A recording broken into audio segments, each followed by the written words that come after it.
नमस्ते, शुभ प्रभात। आज हम बात करेंगे दैनिक जागरण की कुछ महत्वपूर्ण खबरों के बारे में और साथ ही यूपीएससी पिछले विगत वर्ष में जो पूछा गया प्रश्न है उसे भी हमें एक सॉल्व करेंगे। और याद रखिएगा, ये दैनिक जागरण का राष्ट्रीय संस्करण है, तो आप लोगों को इसमें केवल महत्वपूर्ण खबरें ही दी जाएंगी और जो महत्वपूर्ण खबरें हैं उन्हें हमने टिक किया है ताकि आप लोग को पढ़ने में आसानी हो। और यह खबरें आप लोगों के लिए यूपीएससी जो अन्य कॉम्पिटिटिव एग्जाम के लिए सहायता होगा। तो चलिए देखते हैं आज की क्या खास खबरें हैं। खबर की तरफ आगे बढ़ने से पहले हम यूपीएससी जो पिछले विगत वर्ष में पूछा गया प्रश्न है उसे हम सॉल्व करेंगे। चलिए देखते हैं आज का प्रश्न क्या है। यह सिविल सेवा परीक्षा विगत वर्ष 2015 का प्रश्न है। प्रश्न दिया है, निम्नलिखित में से किसे भौगोलिक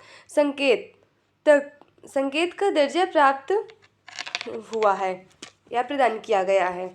इसमें से विकल्प दिए हैं, बनारस के जरी वस्त्र की साड़ी, राजस्थान के दाल बाटी चूरमा और तिरुपति के लड्डू। और नीचे दिए गए विकल्प हैं, उनमें से आप लोग को चुनकर सही उत्तर देना है। तो इसमें से विकल्प दिए हैं, ऑप्शन ए है केवल 1, ऑप्शन बी में दिया है केवल 2 और 3, ऑप्शन सी में दिया है 1 और 3, ऑप्शन डी में दिया है 1, 2 और 3। तो आप लोगों से अनुरोध है कि आप लोग इसका आंसर कमेंट बॉक्स में ज़रूर बताएं। चलिए देखते हैं आज की क्या खास खबरें, उन्हें देख लेते हैं। उसके बाद हम लास्ट में इसका फुल एनालाइज के प्रश्न के बारे में फुल एनालाइज हम वीडियो के लास्ट में ज़रूर करेंगे। जब आप जैसे प्रधानमंत्री हैं तो हमें नहीं थी कोई चिंता, सिलक्यारा सुरंग से सुरक्षित बाहर निकले श्रमिक वीरों ने पीएम से की मन की बात। बोले, आप विदेश में फंसे भारतीयों को ले आए, हम तो देश में ही थे। पीएम बोले, केदारनाथ और बद्रीनाथ की कृपा से सफल रहा अभियान। हम बता दें, जो ये उत्तराखंड में सिलक्यारा सुरंग में 70 दिन से चल रहे त्रासदी में जो 41 श्रमिक फंसे थे उन्हीं को वापस निकाल लिया गया है। अभियान पूरा हो गया, उसी की बात हो रही है। वही श्रमिक प्रधानमंत्री से मन की बात किए हैं, वही अपनी स्थिति बता रहे हैं। 81.35 करोड़ लोगों को आगे भी मिलता रहेगा मुफ्त अनाज। पीएम गरीब कल्याण अन्न योजना 5 वर्ष के लिए बढ़ी। 11.80 लाख करोड़ का बोझ आएगा सरकार पर। 31 दिसंबर को समाप्त हो रही है मौजूदा योजना की अवधि। हम बता दें, जब ये कोरोना महामारी चल रही थी ना, तब यह शुरुआत की गई थी। और छत्तीसगढ़ में प्रचार अभियान के दौरान प्रधानमंत्री नरेंद्र मोदी ने जो वादा किया था उसे पूरा किया। समाज कल्याण से जुड़ी दुनिया की सबसे बड़ी योजना प्रधानमंत्री गरीब कल्याण अन्न योजना के तहत 81.35 करोड़ लोगों को मुफ्त अनाज देने का सिलसिला आगे 5 साल तक और जारी किया है। मणिपुर के सबसे पुराने उग्रवादी संगठन UNLF व सरकार में शांति समझौता। UNLF के प्रतिनिधियों और केंद्र व राज्य के अधिकारियों ने किए हस्ताक्षर। इसी महीने उग्रवादी संगठन पर किया जाएगा प्रतिबंध। मणिपुर के मुख्यमंत्री ने भी पीएम और गृह मंत्री की प्रशंसा। मणिपुर के सबसे पुराने सशस्त्र उग्रवादी संगठन यूनाइटेड नेशनल लिबरेशन फ्रंट के साथ सरकार ने बुधवार को शांति समझौते पर हस्ताक्षर किया। यह मैतेई समुदाय के प्रभुत्व वाला उग्रवादी संगठन है। समझौता ऐसे समय हुआ जब इसी महीने की शुरुआत में गैर कानूनी गतिविधियां रोकथाम अधिनियम के तहत संगठन पर प्रतिबंध 5 वर्षों के लिए बढ़ाया गया था।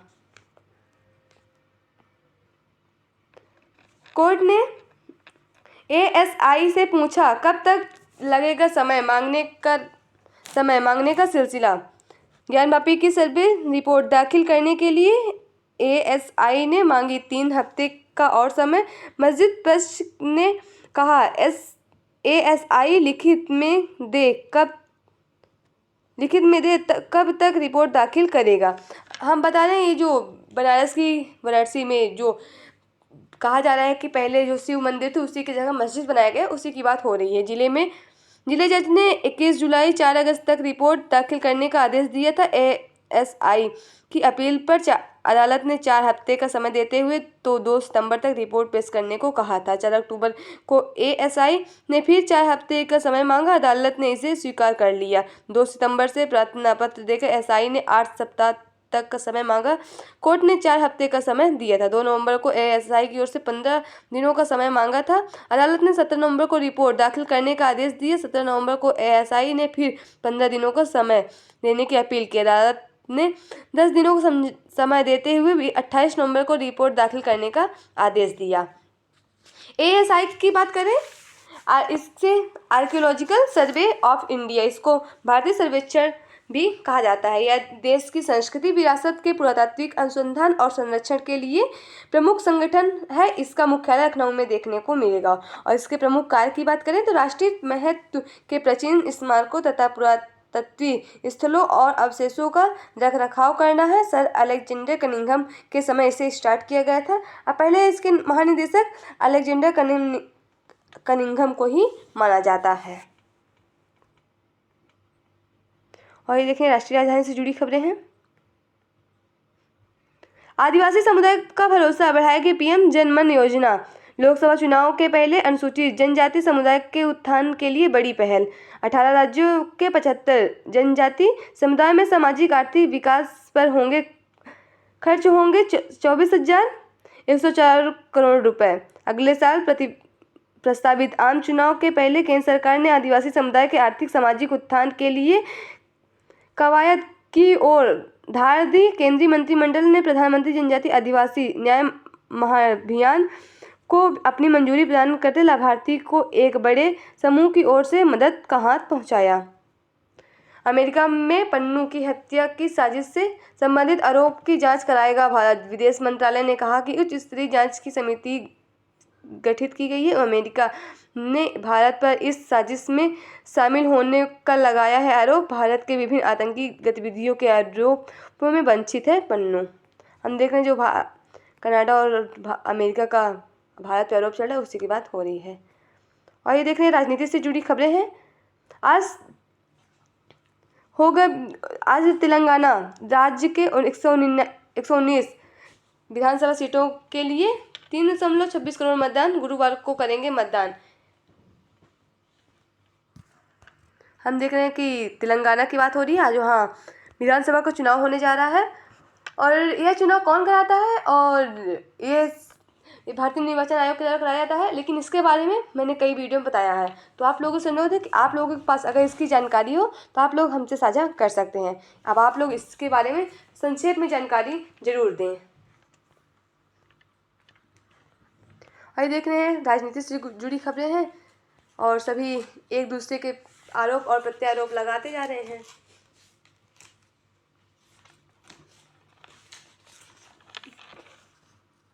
सुरंग से निकाले गए सभी श्रमिक वीरों का स्वास्थ्य ठीक है। ऋषिकेश एम्स में मनोचिकित्सा मेडिसिन विशेषज्ञ की देखरेख में सभी श्रमवीर। अब देख रहे हैं जो भी उत्तराखंड सुरंग से निकले जो मजदूर हैं उन्हीं की चिकित्सा की बात हो रही है।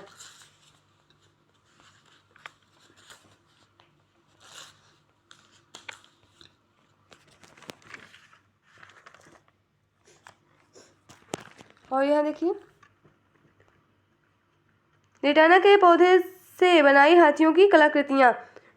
चौकिया नहीं है, असली नहीं, लेटाना कैमरा के पौधे से तैयार किया गया हाथी की कलाकृतियां हैं। बुधवार को बेंगलुरु में कर्नाटक विधानसभा के सामने इन्हें आम लोगों के लिए प्रदर्शित किया गया था। लेटाना कैमरा एक 12 मासी कैडेट झाड़ी है जो 2 मीटर तक बढ़ सकती है। कैमरा में छोटे ट्यूबुलर आकार के फूल होते हैं जिसमें से प्रत्येक में 4 पंखुड़ियां होती हैं। इसकी पत्तियां लेटेक्स नामक हेपेटोटिक्स के पेंटलिक्स की वजह से जहरीली होती हैं। हालांकि इसकी पत्तियों को रोगाणुरोधी होने की वजह से इसका दवाओं में भी उपयोग किया जाता है। और ये देख रहे हैं संपादकीय पत्र है। और आज का जो आर्टिकल लिखा है वो प्रधानमंत्री द्वारा लिखा गया है। और यह आर्टिकल जिसमें दिए रहते हैं संपादकीय पत्र में वो आपके प्रीलिम्स, इंटरव्यू, मेंस में कई प्रतियोगी परीक्षाओं में आप लोग के लिए सहायक होता है। तो आप लोगों से अनुरोध है कि आप लोग इसे ज़रूर पढ़ा करिए। अगर आप लोग मेंस में आंसर राइटिंग कर रहे हैं, सिविल सर्विस की तैयारी कर रहे हैं तो उसमें से कुछ महत्वपूर्ण जानकारी आप लोग को इसमें से मिल जाएगी। प्रधानमंत्री नरेंद्र मोदी ने एक आर्टिकल लिखा, एक उज्जवल भविष्य की ओर।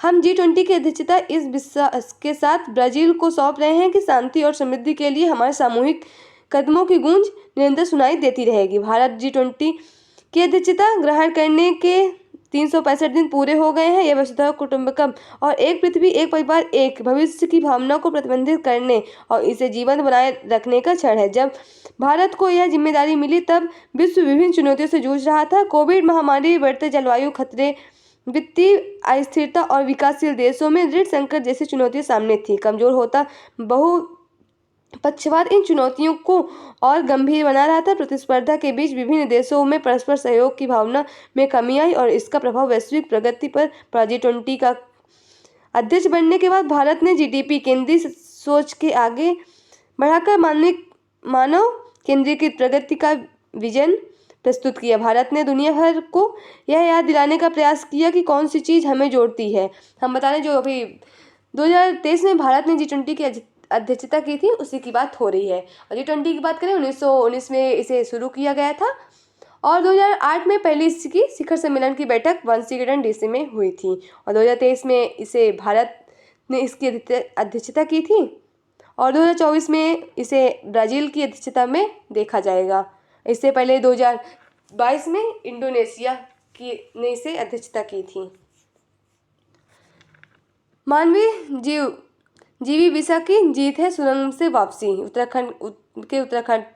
उत्तरकाशी बनने से लेकर केरल डंडा गांव सुरंग का एक भाग 12 नवंबर 2022 को जब अचानक धंसा तो उससे पूरे देश में दीपावली की धूम थी। तब यह खबर इतनी बड़ी नहीं प्रतीत हुई कि लोग उस ओर ध्यान लगा पाते, पर घटना के 17 दिन बाद 28 नवंबर को जब इस सुरंग में फंसे 41 मजदूर सुरक्षित बाहर निकल गए तो देश ने फिर दीपावली मनाई। सितंबर तिमाही में बेरोजगारी दर घटकर 6.6% हुई। और ये देख रहे हैं अंतर्राष्ट्रीय से जुड़ी खबरें हैं। गाजा में युद्ध विराम बढ़वाने की कोशिश की जा रही है। अमेरिका दिसंबर में शुरू करेगा घरेलू कार वीजा नवीनीकरण।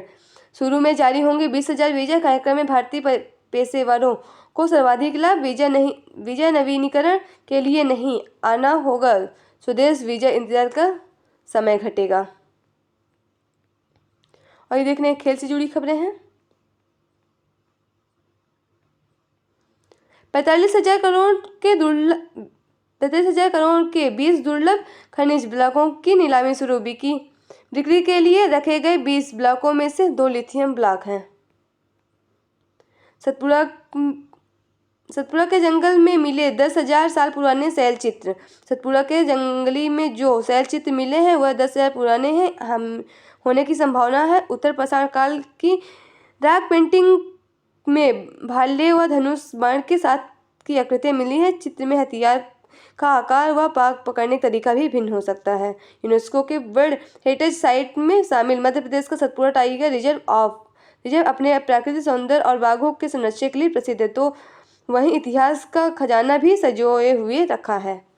जापान में रोबोट की अंतर्राष्ट्रीय प्रदर्शनी।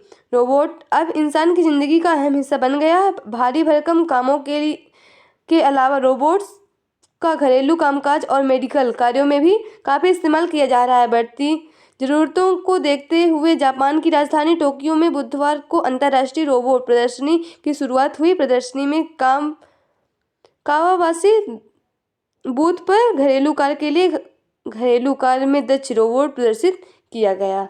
और आप लोग को यहाँ जीके के नॉलेज परीक्षा के पॉइंट व्यू से भी कुछ जुड़ी खबरें आप लोग को मिल सकती हैं, पढ़ लीजिएगा, काफ़ी इंपॉर्टेंट होता है।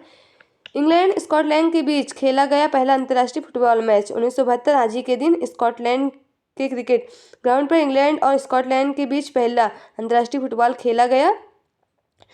90